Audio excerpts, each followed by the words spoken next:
Hey everyone, welcome in BetSports Golf here for the 2025 Worldwide Technology Championship from the guys that brought you Michael Brennan last time out. It sucked. There was no tournament. We didn't get to victory lap Michael Brennan. Oh, and also, what's fun? I don't stagger my bets unless it's like a 300-1, then I will bet less. Okay. But I'm not the guy who's like, oh, I'm always win 1 unit to win 8. I always just bet the same amount on everybody. I'm like, if I had a long shot, I want more money. So, like, actively rooting against Rico Hoey, even though he's my guy, and I had bet him at 25-1, but I had the same amount of money on him at 25-1 as Brennan at 75-1. So it was and I told Noonan this. I went on one of the sports books I used, tried to bet Rico Hoey at like 7 or 8-1 when it looked like it was going to get tight, and there was some tightening in maybe the second half of the round. Yeah. I tried to put some money on him, would not take it. They said your max bet here is $1 or 10 cents or whatever the fuck it was. I'm like, well, we'll just que sera, I guess. And so sorry, you didn't get that money from me, Mr. Sportsbook. We took the whole enchilada. Congrats. Good win. The best tweet was the Corn Ferry Tour tweeting out, it's been real, or, it was fun while it lasted, because if you don't follow, he was on like a tertiary tour, the Americas, which is Canada and South America, basically, where he had won enough to earn the right to play in the Corn Ferry Tour this year. So he'd been a Corn Ferry Tour member by, technically for like a month. And then by winning, he gets his tour card. So he kind of just skips that. It's the guy who pitches single A balls so well. They just said, fuck it, come up in September, buddy.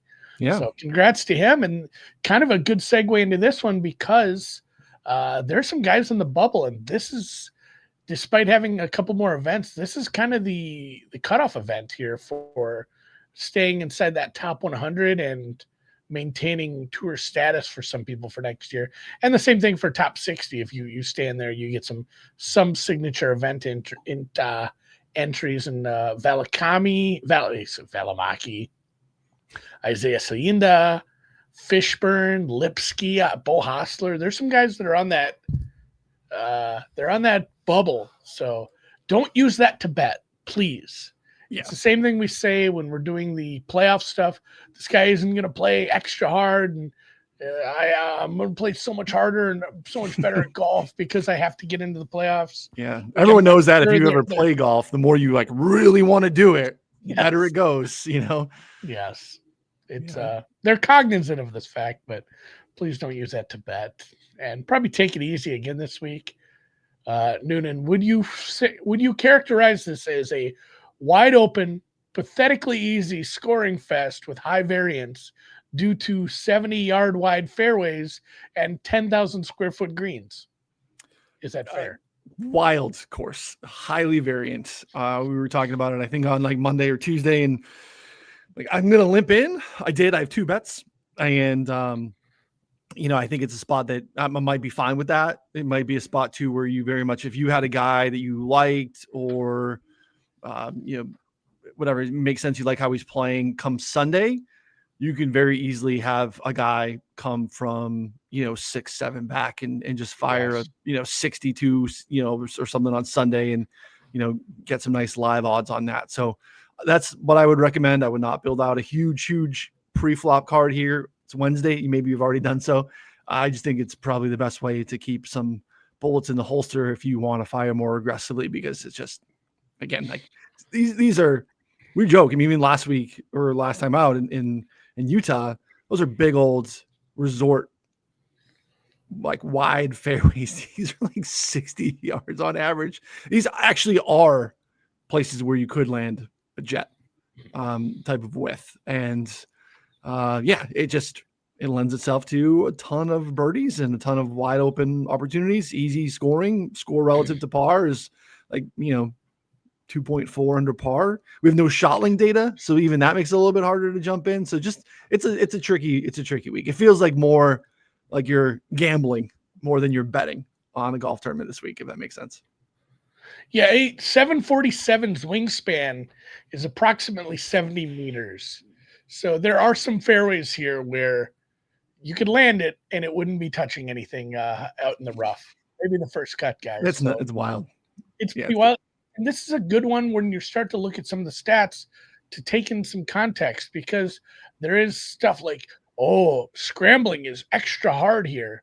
Well, think about scrambling and how that works. Scrambling means I missed the green and I now have to scramble to make par.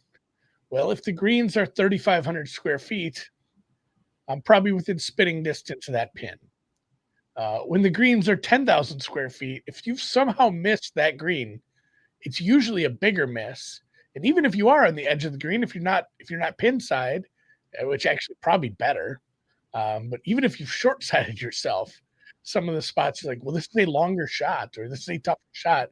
If you've missed these greens, you've done something real bad. And yeah, it's not a lot of info. You know, we've only played here twice. We had the Van Rooyen. We've had the last year with the Eckroat. Pretty low score, pretty low scoring overall. One of the easier courses. So I don't think it's overly difficult. I did build a model. If you want to talk about yours too, but I just went driving distance. It's not the end all be all, but it's going to help. And then essentially the big ask here is irons. Like everyone's going to hit these greens. So I'm not going to use greens in regulation, but I did use proximity from the fairway because you should be hitting from the fairway. Missing this fairway is crazy. Please don't do that because it's almost, you almost have to be trying to miss multiple fairways here. And then just straight up approach play I used over the last 12 months. How are you playing with your irons? And then I did throw in a dabble of 3-putt avoidance because the greens are bigger and you're going to have a couple of longer lag putts and they're not actually that easy. It's been tougher on some of these golfers to make putts here. So pretty simple model. And you know who it popped up? Rico Hoey. I thought I was going to pop up Rico Hoey. That would make sense. You can see here we're limited on some of the strokes gain data and shot link data. So we have a lot of just your old school stats here. So we do have driving accuracy. We do have a good drive percentage. And I mean, look at this. This is just insane relative to a standard PGA Tour event. Pushing 90%.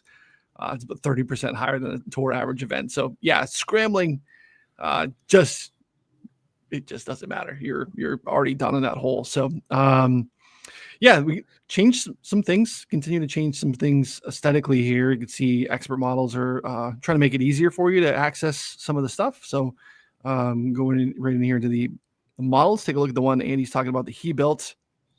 He kept it pretty basic. Rico Hoey, we know was going to be the top, which makes sense. Rosenmuller. It's a guy that Mayo talks about all the time. And we talked last time before the Utah, and I think he bet him there. I think he's like, this is a guy that he's going to be on a bunch this year. That's, modeling pretty well. Rosner, again, some bombs. You're building some DFS lineups. You got some cheapies down here to sprinkle around your Rico Hoey, Kevin Yu, Thor, JJ Spawn, Matty Schmidt, Griot, Doug Gim, and Jackson Suber. Yeah, this is German bias. Suber's another one that didn't play too poorly in Utah, if I'm remembering correctly. Yeah, he played okay. Yeah, he's in the mix. There's some similarities. Obviously, less lava here, but it's another resort course if you want to look at that. Agronomically speaking, if you like to make course comparisons, Vedante, Corrales, kind of very, very similar agronomically. And then basically every single resort course, every single alt event, maybe outside of some of the, I don't know, it's not that similar to Myrtle Beach outside of the E's, a little different water-wise. But, and also look at that. Go back to my model. What are you doing? Get in there. Pull up another one. Look at that. I put some notes in there. I like this. I like that. They let you put, we made a change. If you want to put notes in, I put it in because it's an expert model and other people may want to view it and get, hey, why did you decide to do this? Why did you do it this way? But for your purposes, if you're a member and you're making models and you're saving them and using them again, it's kind of nice to have those notes. If you just want to make some quick things on what you were thinking and why, I think that's the hardest thing for me to remember when I go back and look at an old model I've saved. Like, what was I doing here? Like, why did I pick this particular stat or use this, level of granularity here? So I think I'm going to use those even more as we go forward. And I think I'm going to bet Rico Hoey again because I said I'm going to bet him until the wheels fall off. Almost got home last time. Yeah, I think the putter change is impactful here. He went He to looked better. he went to the broomstick. It's been less awful, I guess. All right, because I mean the ball striking's so good, and he played so well on Sunday, trying to chase down Brennan there. But yeah, it's ball striking stuff has been great. Coastal courses for him historically have been really good. These weaker field things make a ton of sense. You got to pay the freight. What number did you get? Or have you bet it yet? I haven't bet anything yet. I'm shopping as we speak. 22 20, at bookmaker. 26 on Chris. It's 20. Oh, I'm looking at first round leader. I don't know why they put him out order. Yeah, 26 on Chris. I can get down with that. Yeah. I also liked Higo. People are calling it the Higo trap. Oh, geez. But again, I don't want a huge card, so I think I might take 2 at the top, Hoey and Higo, and then maybe 1 or 2 bombs, and that's it. Like you said, take it easy and look for some. Hey, this guy's just flushing his irons, missing a few putts. Maybe he's a live ad if he can get the putter going on Saturday, Sunday. But I've looked at Fishburne. I've looked at Kevin Roy. I looked at who was the guy who played pretty well. David Ford. His numbers beat to hell, though. He's 88 at Chris. That's like a 200-1 kind of name. He was good in Utah. He's not modeling particularly well, but again, the sample size is small. For sure. So if you like him, go shop around because some places are definitely going to be lagging on the price. Please don't bet him at 90-1. There are some like 120 on DraftKings. Looks like the best number on Ford. Yeah, I think I saw him on like the highest tipped list. So that's probably it. That's been driving it home a little bit. So yeah, I like the notes feature here. I'll pull up my model. It really ran a lot back from Utah, and just I think I added a couple of things, but Ben Griffin at the top, Kevin Yu. I think you had Kevin Yu as well, pretty high. Yep, Kevin Yu. So that's a stamp of approval there. Higo.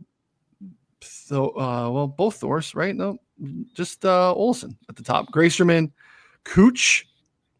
Not making that bet, but I've seen I've seen him on some cards. No, I can't do it.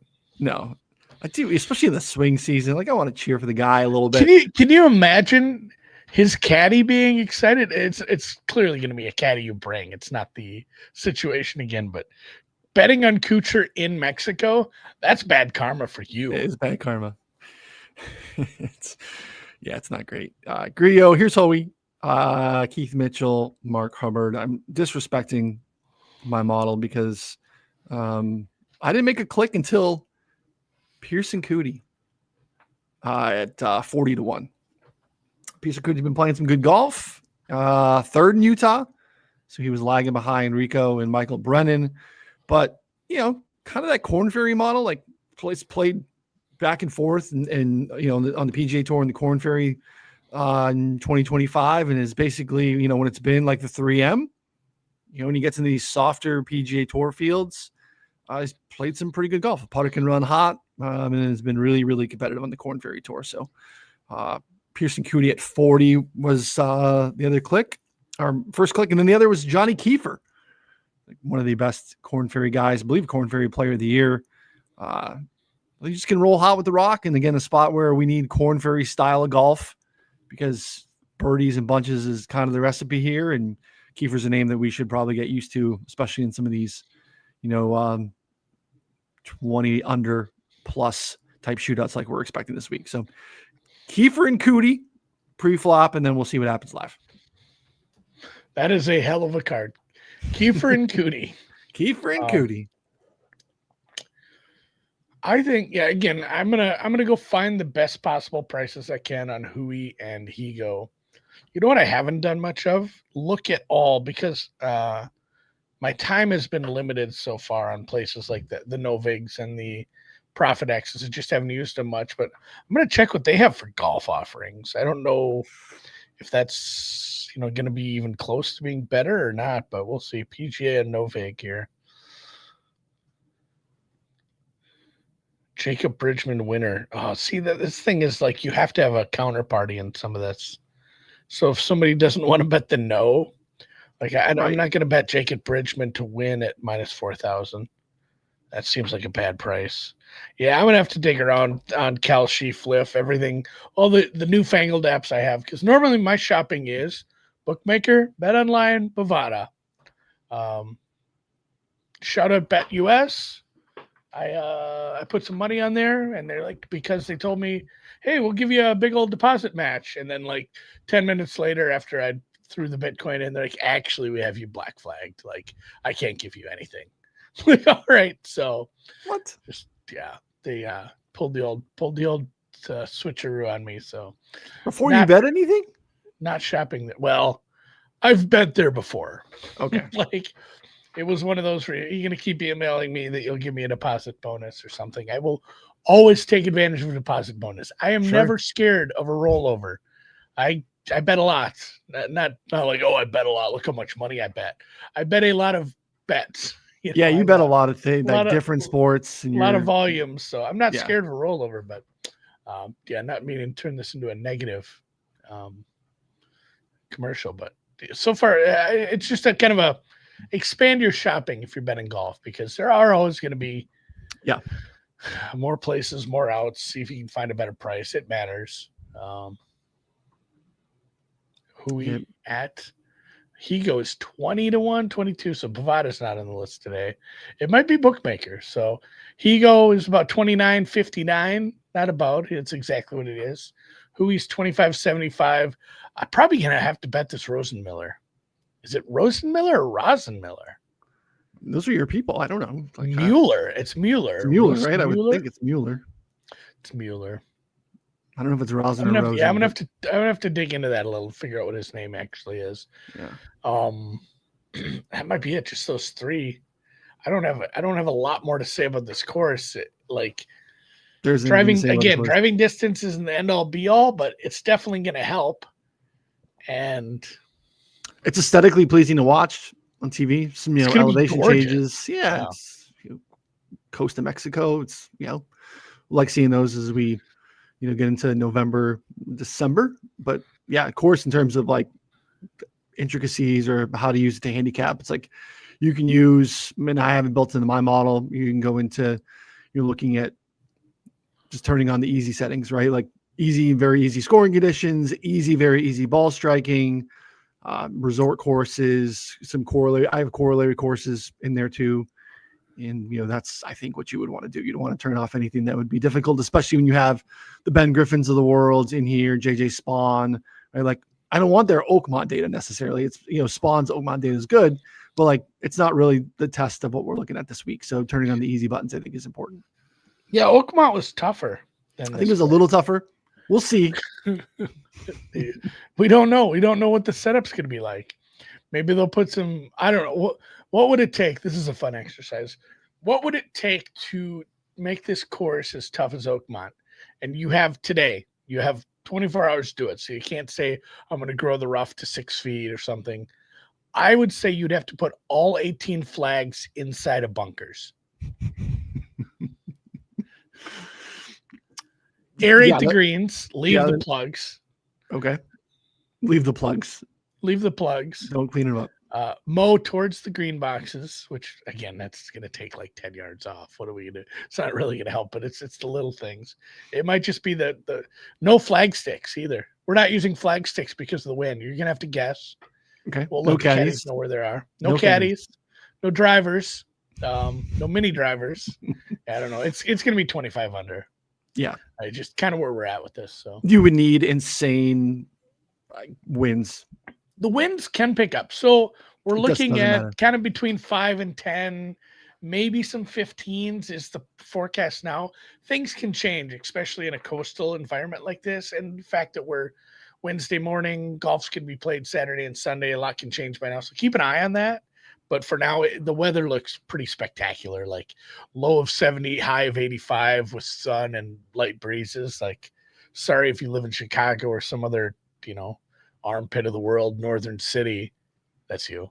You live in the suburbs. It's still cold though. It's cold. It's nice today. It's 60 today. It's dark when you get home. It's dark. It's miserable. So Maybe you can get a little second half vitamin D there by watching Mexico. Yeah, that's it. Thoughts on Liv going to 72 holes? I mean, the funniest part is just all the Live people who were like real hardos on social media. Like they defended it for the longest time. Like, actually, 72 holes is dumb. It's antiquated. Like, this is better. It's like, no, it's not. Like, this is how golf should be. It's like saying football should be 3/4. Yeah. Like, it doesn't make any sense. It's dumb. And then, they'll all have to backtrack now. I think it's a good thing overall for golf. Getting them OWGR points makes sense. There's some really good golfers. John Rahm is still a top 10 golfer. Fuck Hatton. I mean, there's some really good golfers over there. Bryson, obviously. Brooks, if he pulls his head out of his ass. I don't know. I think that knee injury is just going to be nagging for the rest of his life. But there's some really good golfers on there. Neiman, not majors. They need OWGR points, so we don't have to do this. Like, oh, we're going to invite them to this major because they should be here. Like, no, let them play golf, beat some fields, award the points commensurately as how it should be, and let some of these guys compete in some of the big events. So I don't know. I'll watch it when it's on, but I'm not going out of my way. Yeah, still not. And I'm guessing I know the answer to this, but I'm curious. Did you take in any of the internet invitational? No, I can't get it. I've seen a lot of people like tweeting about it. And, I love our girl Paige, and there's some guys that I know who do content for that, but it's not golf. It's not the kind of golf content I'm looking for. I want to watch golf. I don't want to watch goof around golf. Like it's so dude perfect adjacent that I just can't. Yeah, I figured that was going to be. I can't spend time on it. Yeah, I'm sure. And this is not me saying it shouldn't exist. There's people that enjoy this. That's fine. If you want that content, it's doing numbers. I mean, it does numbers for sure. I will say that it's for the most part, it's better golf than you think, because there's some pretty good golfers, some really good golfers in there. There's a couple of like terrific golf. I mean, Wes Bryant, who was I think in this field, I think he was in Utah last year too. He's suspended now, but he's participating in that tournament. Like, he's suspended because he keeps participating in these different, Well, he did the live one. Yeah. He did the live adjacent thing down in Florida. Yeah. Just continues to double down. But I will say that the production quality and then like how they turned that around fairly quickly is significantly better than I would have expected. Like the edit must have been insane. But I thought it was done pretty well. There's some people that are not big fans of Barstool. Sure, but they have resources, and they do a pretty good job with video content. They did. Them being involved was very important for that. And yeah, it's fun, and just more people liking golf is better for the sport overall too. Like, I know TGL isn't everybody's, that's not everyone's cup of tea. I enjoy that because it's the ultimate. It's not like your favorite team is playing football and you can't leave the couch for 3 hours and you've got to watch every second of it. TGL is a very low ask where it's on, and I might cook dinner while it's on. Yep. I might watch 3/4 of it, kind of half pay attention and try to be there at the end if there's some drama. They need some things. They need to fix some things. The funny part is they fixed things mid-season last year. Like, we're just changing the rules. Changing the hammer Good for them. So yeah, I will watch plenty of time. I'm going to try to go to a TGL event this year. Okay. I've actually heard it's worse in person because you don't hear the some of the stuff going on. You don't hear the announcers.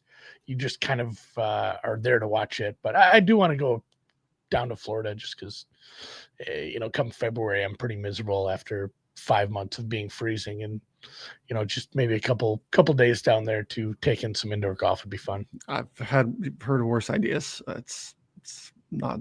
I might tag along and invite myself with you. Boys trip. Woohoo! Boys trip to TGL land. Yes. I will be excited if that keeps doing well and they build, because there is talk of, there's already people putting money up for new franchises in other cities. And there's talk of adding more stadiums, which, they said, hey, when you start an upstart league like the XFL, the UFL, a different base, something like that, you just play in some local college stadium. If you have a backwater basketball league, there's always a basketball court that you can play that seats like 1,500 people. Sure. This doesn't exist for this golf venture. You had to put the money up to build a pretty remarkable stadium. And so I think they did that right as far as, all right, let's just build one and make sure this works. And hopefully it doesn't fall down halfway in between the building. Well, it did. It did. Yeah. And then they rebuilt anyway. But if this takes off, having these in multiple cities, that'll be fun. It'll be West Coast one. Get the fan experience figured out. Yeah, there needs to be one in LA or San Diego or San Francisco. And then just because those early season tournaments are all California.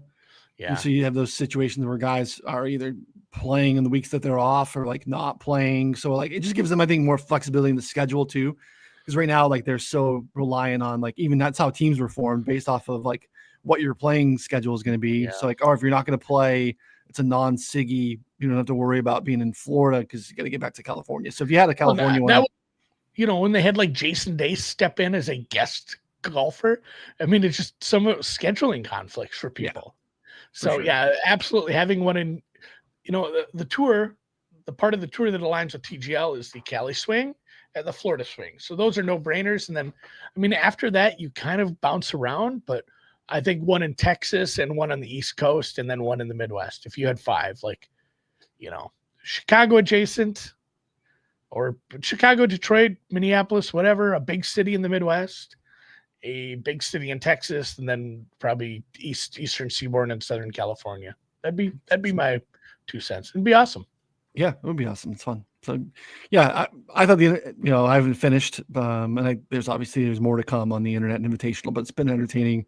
Was definitely rooting for Paige, right? Because we, easy root for. I like Paige. She's nice. So, but yeah, some good golf, some really, really entertaining, and the Barstool element, the funding that they have does make it a little bit interesting for those guys. So if you haven't checked it out and you do like some of the internet golf stuff, Grant Horvat or Brian Bros or good guys, any of that stuff. Like I don't watch a lot of that typically, but collectively the whole thing was pretty good. Yeah. Just maybe that's my boomer take.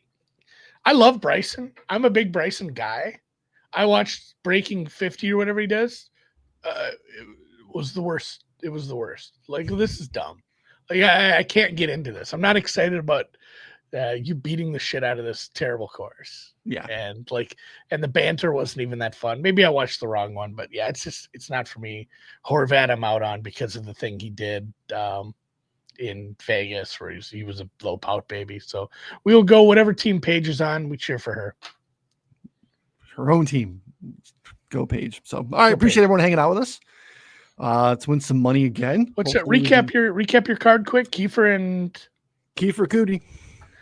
Cootie. And then I'm chalk. I'm eating the chalk. I'm going Higo. I'm going Hui. One of those guys is winning, probably in a playoff with each other. And then Thomas Rosenmuller, 150 to 1. Let's get on the bandwagon. I would love to add Thor mid-tournament at a much bigger price. Would be what I'd be looking to jump into. My Thor, my Masshole Thor, Michael Thor Bjornsson.